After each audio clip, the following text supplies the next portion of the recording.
Китайский режим продолжает экспортировать товары, произведенные с использованием принудительного труда из Восточного Туркестана в европейские страны, несмотря на то, что многие государства ввели против них санкции из-за геноцида в регионе.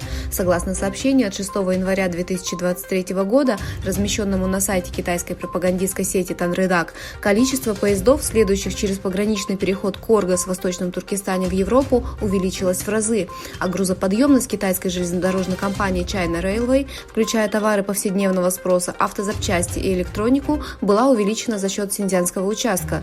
Участок считается первым по продуктивности в Китае. Он получил высокую оценку как экспортный успех, при этом погрузка и разгрузка грузов обеспечили максимальный объем перевозок в Китае в 2022 году.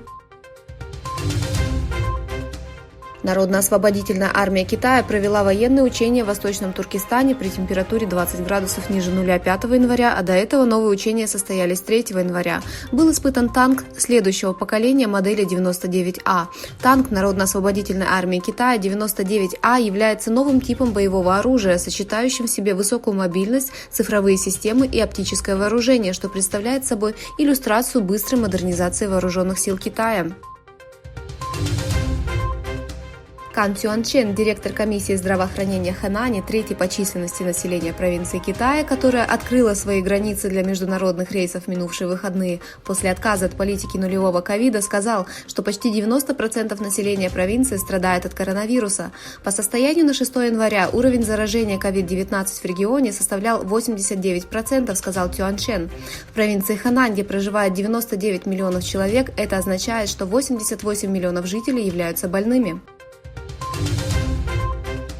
Посол Китая в Берлине У Кен заявил, что новая стратегия Германии в отношении Китая напоминает эпоху Холодной войны и может поставить под угрозу отношения между двумя странами.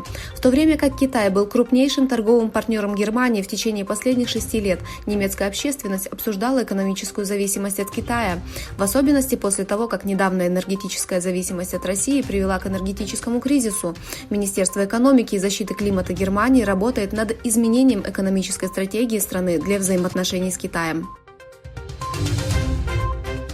Тайвань осудил военные учения, проводимые Китаем, заявив, что вокруг островов было обнаружено 57 принадлежащих Китаю самолетов. В заявлении офиса тайваньского лидера Цай Иньвэня говорится, что учения были решительно осуждены и что Тайвань и Китай несут совместную ответственность за поддержание мира и стабильности в регионе Тайваньского пролива. Согласно лунному календарю Китая, в период весеннего праздника, когда начинается Новый год, ожидается, что внутри страны будет совершено 2,1 миллиарда поездок. Согласно заявлению Министерства транспорта, после ослабления мер по сдерживанию COVID-19, количество поездок за 40-дневный период отпусков и каникул, охватывающего 7 января 15 февраля этого года, увеличится на 99,5% по сравнению с прошлым годом.